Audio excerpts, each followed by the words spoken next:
There's consequences when people stop setting goals and dreaming dreams. There's consequences when men stop speaking God's plan over their children. There's consequences when men hide in caves and get quiet and stoic and turn inward. There's consequences.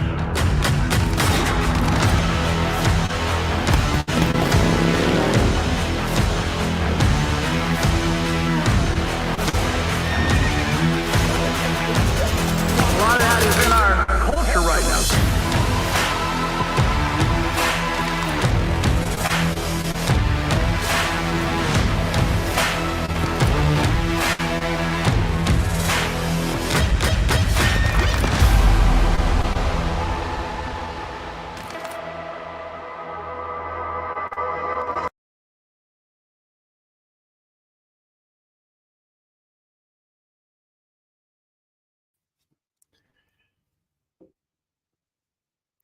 Hey guys, welcome to 5-Star Man Champions live stream. I'm your host, Neil Kennedy. I'm glad that you are here. It's great to see all you guys that are giving us a shout out, your name, where you're from.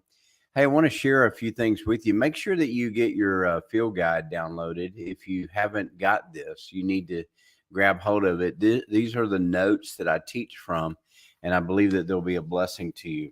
And I want to share a couple things with you tonight as we get into, before we get into tonight's teaching. I want to encourage you, if you haven't already, go to 5starman.com. And when you do, you either log in or you sign up. And when you do sign up, what we want you to do is go through the 45-day challenge. And when you register, when you participate, you have access to 5-Star Man. This is the site when you are logged in. And so you have the 45-day challenge, which will flesh out all of the 5 passions that God has already placed within you. A lot of men don't understand this, but there is already 5 passions within you. And when you gain understanding of the 5 passions, then your life really becomes a passionate pursuit, adventure, entrepreneurial. You become gallant in your relationships. You become faithful in your walk with Christ, and you begin to live and leave a legacy. We call it a philanthropic cause. The word philanthropic means the love of mankind. And so your life becomes significant, not just successful. And so we make that available to you in this 45-day challenge. We have over 1,200 men that are currently or have just completed the 5-Star Man 45-day challenge. We already have 30 groups that have been launched of men leading other men in the challenge. And we are now preparing to launch the 45-day challenge in Spanish language, and then we'll soon follow it with the Portuguese language as well. You'll also see that we have the Daily Champion. The Daily Champion is absolutely something that you need in your daily commute. It'll turn your daily commute into a time of communion. You'll begin to understand Proverbs. You'll begin to operate with wisdom. And then I want to really highlight to you guys Champion You and Circle Champions. Champion You is where we coach men to champion life. And so we have all kinds of books and curriculum that we make available to you.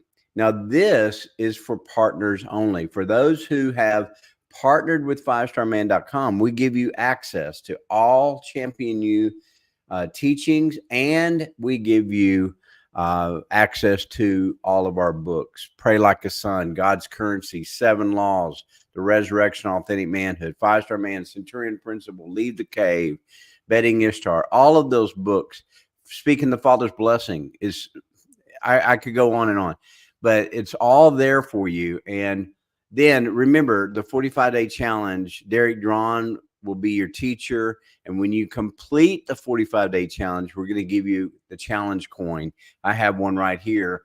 I have it in a display case, and this absolutely is awesome. And I hope that you've already gotten yours if you completed the challenge, but help yourself to that. And then you can be a part of the Circle Champions. Now, we have men who are trying to join the Circle Champions, but they're not partners. Listen, we have to protect the community. And so one of the access points of being in the Circle Champions is that you really do believe in the movement of Five Star Man. And so we just simply ask you to partner with us at any amount, and then we will open this up, and you'll have all of this community of partners and Five Star Man. And I'm telling you, it really is an incredible resource. It's a prayer community. It's a community where we can talk about things here that you can't talk about anywhere else. You know, social media has become weaponized, politicized, and even commercialized. So the Circle Champions is a community just for Five Star Man, and we have that for you. Now, mark on your calendar the first weekend of December. We're going to be in Lodi, California, and I'm telling you, it's going to be incredible. We have Derek Drawn is coming in with me. We've got Jason Kennedy, lead pastor of Bakersfield First. We have the host pastor, Paul Earwood, and we have our good friend Mark Prado, who's coming up from San Diego. And we're going to be with Mark in just a couple weeks, and we're going to be celebrating men who are completing the challenge there in San Diego, not this coming weekend, but the following. And then the first weekend in December, go ahead and go to Five Star Man, go to the events and register if you're going to be there. I know Bart Murphy from Decatur, Alabama is going to be there. And I'm just really excited about what God's doing. We have more registered for this conference this early than we've ever had at any conference. And so we're really excited about what God's going to do there in California. All right. Tonight, we are talking about something that very few will actually take on. We're going to talk about tithing. And I'm going to go ahead and tell you, it's interesting because you need to know this. It's interesting because the first murder ever committed was over the tithe. Think about that. The first murder in the history of mankind ever committed was because Abel gave the first of his income. Cain gave in the offering, but he didn't give his first. Abel received favor. Cain did not. And what's absolutely amazing is that the first murder ever aroused, the spirit of murder aroused by Satan, was over an offering to the Lord. You see this again when the woman worshiped Jesus with an offering. And the Bible is very clear that Judas made the decision to betray Jesus for 30 pieces of silver because the offering that he considered a waste, and he wanted that offering to himself. The Bible's clear on this. This is a subject that arouses demons. And there has to be a reason for that. The reason is because it has such a significant role in the life of a believer. Tithing has a significant role in the life of a believer. In fact, I'll be monitoring the numbers. It'll be interesting to see how many bail out on me tonight because of this subject. But I'm going to tell you that this is the protocol. Tithing is the protocol that will open up heaven. The network of heaven is open to you when you understand and learn to tithe. So I'm going to talk about it. It's not legal. This is an act of faith, and I'm going to show you how you can experience the breakthrough and step through the portal into the network of heaven in order to tap into your potential and your prosperity. And again, the word prosperity means that your journey will go well with you. The word prosperity that is that you have the means in order to fulfill your meaning. So let's get down into this. I want to recap in Isaiah 48, verse 17. It says, I am the Lord your Redeemer who teaches you to profit. Jesus redeemed us not by the currency of money or the currency of man. He redeemed us through the currency of life. The currency of life is blood. And I need to do a real thorough teaching on blood covenant, but I don't have time for that tonight. But I want you to see the currency to redeem life requires blood, because life is in the blood. And Jesus gave his life and poured out his blood at the cross so that the redemption of man could be purchased and that man could be redeemed. But then he says, here's why I redeemed you. He said, I redeemed you to profit. I redeemed you so that you can have gain. I redeemed you so that you can have your journey fulfilled. That's what it means to profit, to gain. So in the financial terms, redemption is by the blood, and Jesus has a teaching on the profit. Remember what Jesus did, because Genesis chapter 3, verse 17 says that man was bound to the toil of work. And so the ground that was once cooperating and partnering with Adam is now hostile and working against Adam. And that's why finances are hard today. And I'm just going to be honest with you. That's why finances are so difficult for so many people, is because they have yet to redeem their work, and they're still in labor.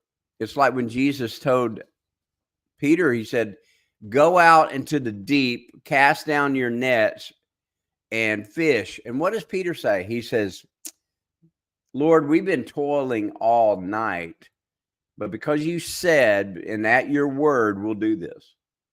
And that's exactly what Jesus knows where the fish are. Remember, he told Jesus to go.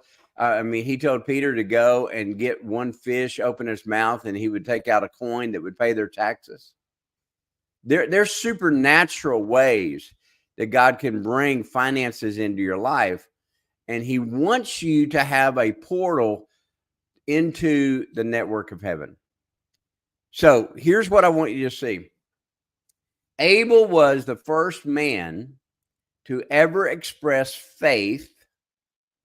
How would you like to be recorded in history as the first? He's the first to tithe, and he did it by expressing faith in the character of God, worshiping him with the first of his income, and therefore redeeming the whole. So it's interesting. The Hebrew word for businessman is ohmein, which means man of faith. Ohmein means man of faith. And so when you grab hold of this, that business requires faith. And so that's what we want to be. We want to be businessmen. We want to be men of faith. Now, grab your Bible and go to Hebrews chapter 7. Hebrews chapter 7, verse 7. You could really take this whole chapter, and I would encourage you to do that.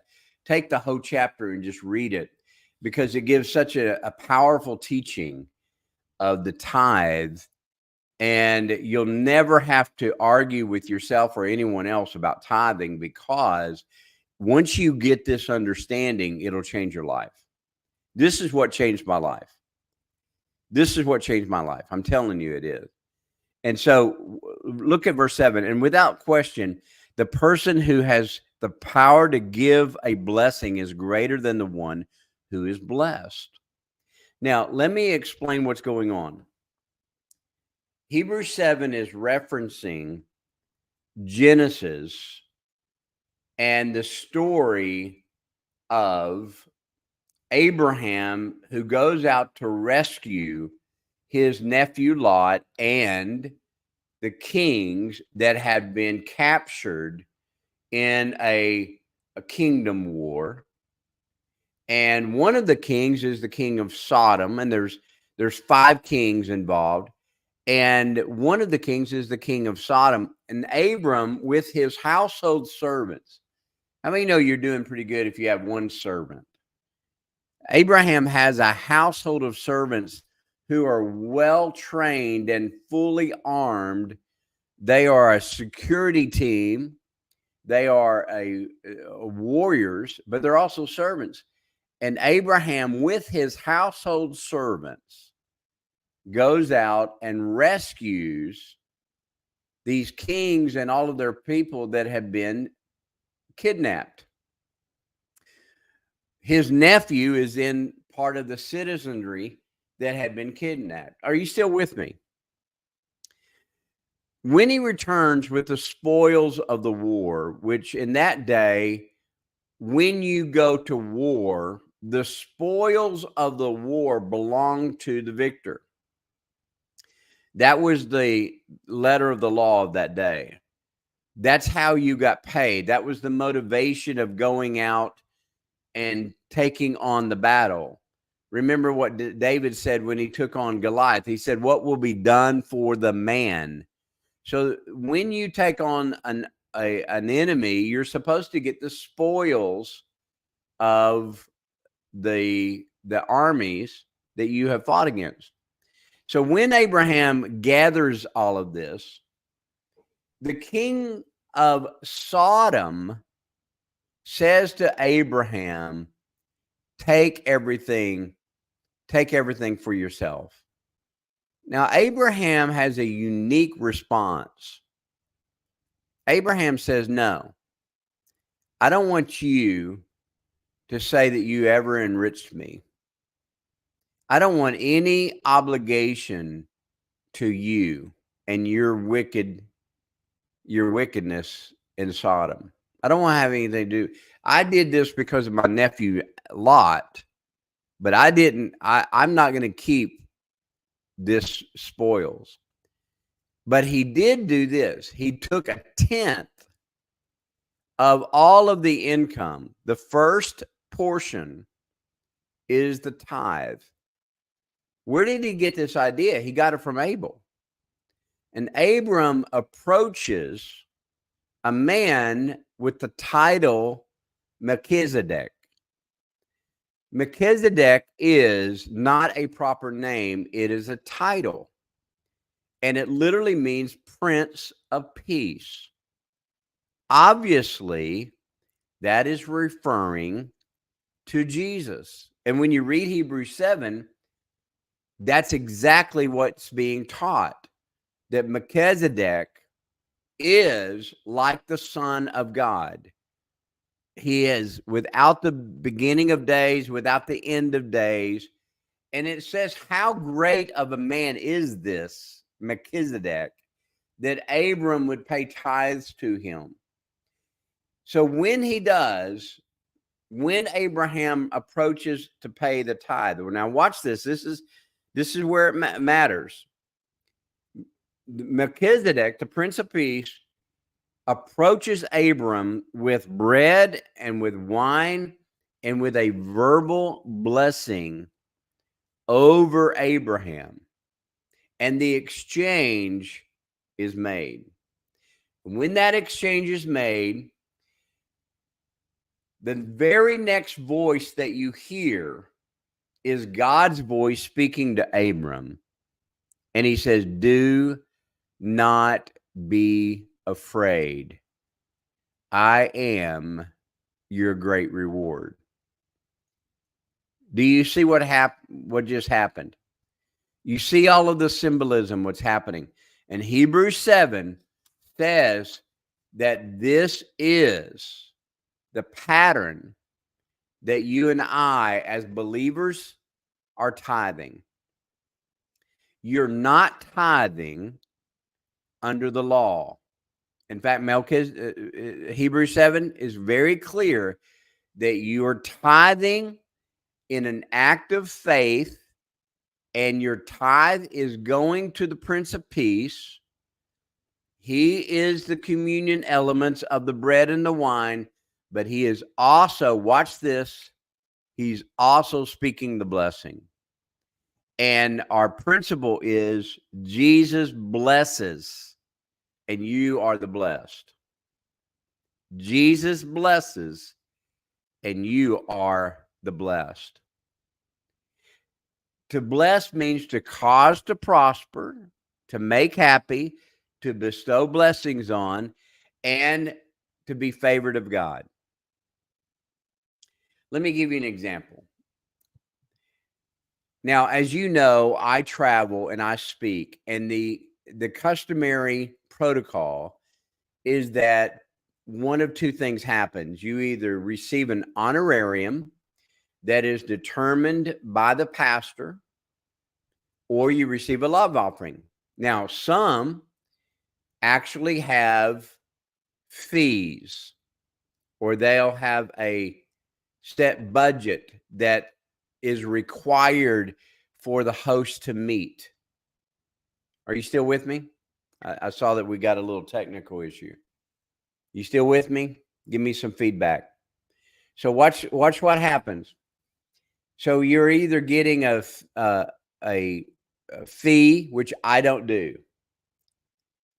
When I consulted, I got fees. Now I simply operate on honorariums and love offerings.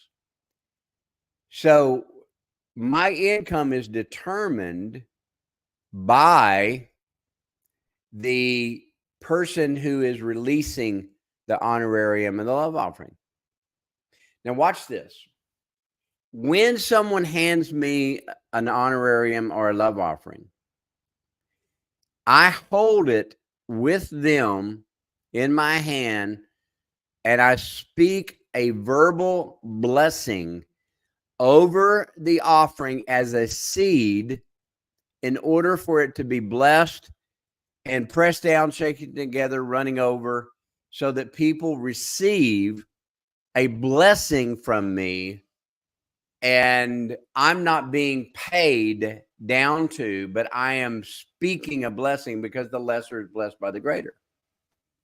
Do you see the analogy there? When you're giving to the church, when you are sowing your seed financially, you're not the blesser. You are the blessed. Jesus is receiving your tithe. He is the communion elements of bread and wine, and he is speaking a verbal blessing over you.